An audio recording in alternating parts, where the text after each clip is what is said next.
Salam əziz izləyicilər, hal-hazırda qəhrəman şəhidlərimizdən 44 günlük Vətən müharibəsində qanı ilə tarix yazan oğullardan daha birinin ocağının ziyarətindəyəm. Və Daşdəmir Paşayevimiz Vətən uğrunda şəhid olarkən özündən geriyə 4 övlad əmanət etdi. 3 qız, 1 oğul övladı bizlərə əmanət qaldı. Qəhrəmanımızın həyat yoldaşı Günay xanım və son beşiyi Safiyə xanım hal-hazırda yanımdadır.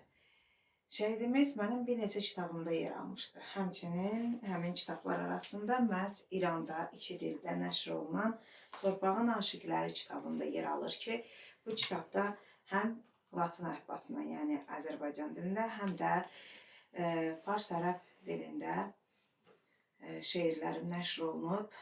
O taylı Azərbaycanda, bu taylı Azərbaycanda şəhidlərimizi daha yaxşı tanısınlar deyə. İstəyirəm kitablarımı Günay xanıma təqdim edeyim, şəhidimizin ev guşəsində yer alsın. Qəlbimizdə Yaşayanlar kitabında, Cəsur Qəhrəmanlar kitabında və Cənnətin Sakinləri kitabında yer alan qəhrəmanım təkcə bu kitablarda deyil, eyni zamanda qəlbimizdə yaşayır. Arzu edirəm ki, həyata keçirə bilmədiyi bütün arzuları övladları həyata keçirsin. Arzu edirəm ki, bundan sonra heç bir arzumuz yarım qalmasın.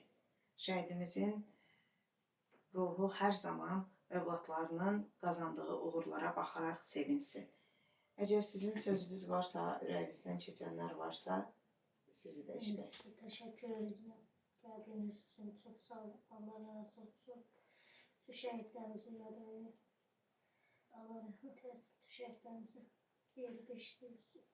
Sofiya, nəsə demək istəyirsən? Şeir bilirsən? İllər əvvəl ziyarət eləmişdim bu ocağı. Onda Sofiyamız balacaydı. Maşallah boyatıb. Gün o gün olsun, məzuniyyətində gələk. Ən gözəl günlərində yığılaq bu ailənin başına. Şəhidlərimizin ruhu şad olsun. Biz unutmadıq, sizlər də unutmayın.